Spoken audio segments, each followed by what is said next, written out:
are the four players that the Indiana Fever should core to make sure that no team can touch them heading into the expansion? Remember, you just lose these players straight up. You don't get anything back for the players. They're gone. We didn't get anything for Temi, did we? No, exactly. Talk about the Indiana Fever has been the town taking over the news and similar to social media feeds. Anywhere you turn, people are saying their name.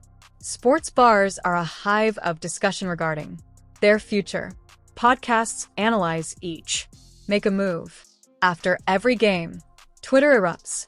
However, what if the true tale isn't taking place on the court?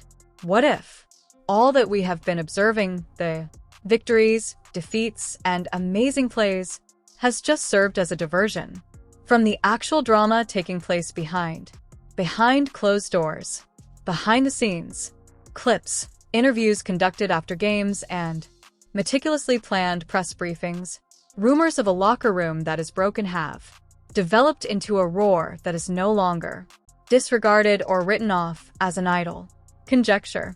Now, with the unexpected and, for players, calculated release in swift succession, it appears that the head coach, at last, Stephanie White, has made her move, carrying out a strategy that might have been developing for months. However, was this regarding smart rostering and team construction, building the sort of rough choices that result in a championship must be made by organizations? Or was it a frantic effort to take back command of a team on the verge of total collapse? Collapse? A desperate attempt to save one that was passing quickly. The basketball community has been observing with a blend of interest, worry, and morbid curiosity as the internal cause of the fever. Conflicts have started to pour over public perception. What began as ambiguous rumors circulated through the arena's hallways and unverified rumors from unidentified sources has developed into a comprehensive crisis within the organization that could disrupt what many thought would be a season that was revolutionary for the franchise. Everyone's most pressing query is straightforward but meaningful. What actually took place in Indianapolis? To comprehend, we must go back in time to the current crisis. It wasn't always the Indiana Fever in this place. Only a couple of years ago, they were among the top teams in the league. Franchises, a consistent model, and professionalism. Banners for championships dangled in their arena. Their following was devoted and enthusiastic, yet time is harsh in professional athletics, and the Fever were confronted with the fact that each and every organization confronts at last rebuild or fade into non-importance. The choice to bring White wasn't made lightly in Stephanie. The front desk carried out a thorough interviews, league consultation, insiders, and examined innumerable hours of footage from her prior coaching engagements. White's resume was impressive, having achieved success on several levels of basketball. She recognized the Indiana market, having participated and served as a coach in the state previously. She was seen as someone who could bring discipline back and defensive persona that has previously established basketball Fever.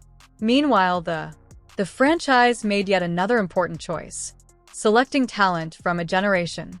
When, on the draft, Caitlin Clark's name was called, the arena exploded at night. Hope was seen by fans. They made news.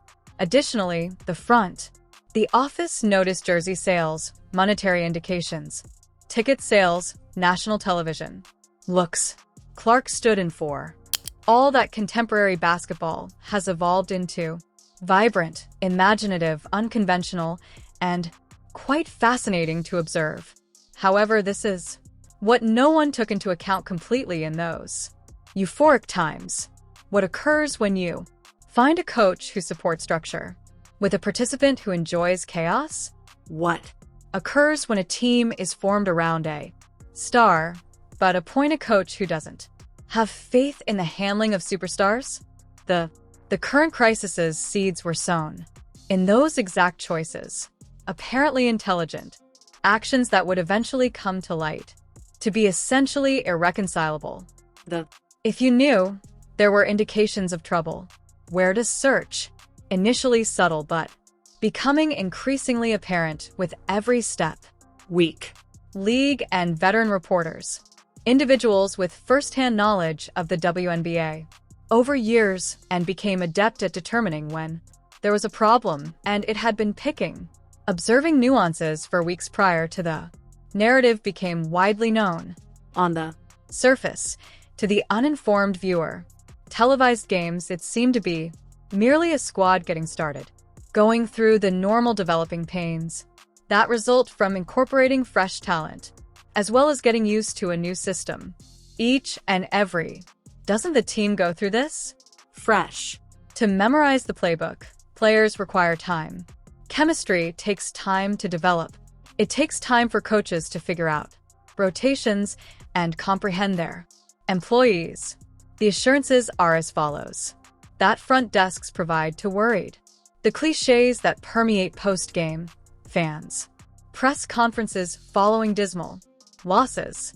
However, those that have access to the internal operations of the company, those that spoke and attended practices, having team members nearby, indicated to a far more concerning subject. A basic conflict between styles and ideas that were ripping at the team's fabric. Stephanie White, a coach who is well known in the basketball world for her harsh, protective personality, approach, and straightforward manner, is in charge of a group that includes some of the biggest dynamic offensive skills during play. Her resume demonstrates her discipline framework as well as a grinding possession by possession mindset that has been useful well during the course of her coaching career. She thinks that defense comes first, that making every point is earned by the opposing team. She believes in aggressive systems in which each participant is aware of their role and carries it out exactly. She thinks that hierarchy and deference to authority. However, this wasn't merely a distinction in tactical preference or plan. The type of dispute that might be settled by compromise or adjustment. This conflict was for the soul of the group. The start of a philosophical conflict, fought in film and practice sessions. Spaces in Indianapolis. It was ancient. Structure, school versus new school. Against liberty, experience against inventiveness. And this battle, like all others, would suffer casualties. The strain was noticeable to anyone observing closely. Pay attention. During timeouts, body language recounted a tale of disconnection that said, never was able to. Gamers would nod while defense guidelines passing via the gestures of listening but communication. Looks made during attacking sets, quiet. Messages that were really clear. You could observe it in the manner in which some players would sigh in response to the request for a play, in how other people might shake their heads. Barely noticeable when a colleague shot that wasn't part of the system. The enthusiasm during games on the bench varied greatly, indicating a team that was far from cohesive. 1. At that time, everyone would be awake and applauding following a fantastic defensive stop. Half of the bench would then stay seated in the midst of an offensive highlight, providing just a preemptive round of applause. Veterans who had years of experience in the league could observe what was taking place. They had been on dysfunctional groups in the past and identified the indicators. Sources close to the company started leaks of contentious conversations behind the scenes of players assembling, conflicting factions within a coaching staff, battling to keep control. 1. A practice session was recounted by the source when White continually paused the game to appropriate offensive placement solely to let a gamer realize that the incorrect an open shot had resulted from positioning. Another recounted a movie screening at which The space was separated literally and metaphorically, with a few players seated, nodding in the front rows while some sat in the whites points, visibly disengaged with the back arms crossed.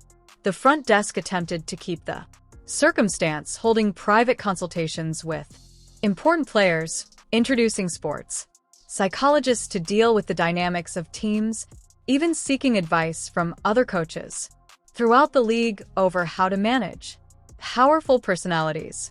However, similar to water, discovering dam breaches, the truth had a manner of leaking out. It was merely an issue, prior to something having to give. Prior to the pressure accumulating beneath the surface exploded into the open in a manner that was impossible to ignore or elucidated.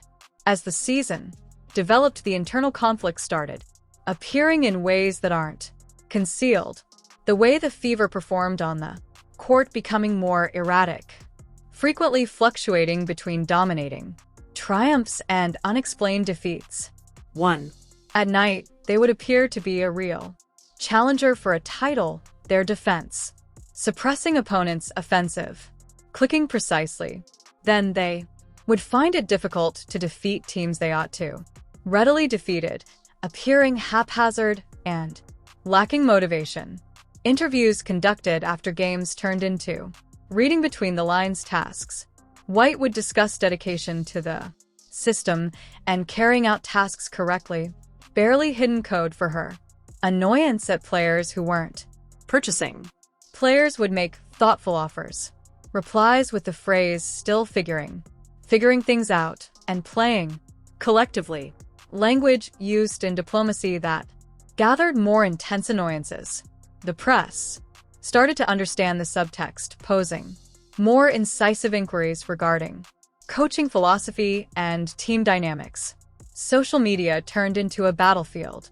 The battle unfolded in nuanced ways. Players who used to communicate often abruptly stopped enjoying each other over the internet. Posts made by others. A few gamers might divulge inspirational sayings about remaining loyal to yourself or avoiding making other people feel bad. Your illumination. Communications that appear to be directed at a particular person or object. Admirers started observing these trends, developing thorough threads examining who was in whose circle of friends, who went to whose events, who appeared very joyful,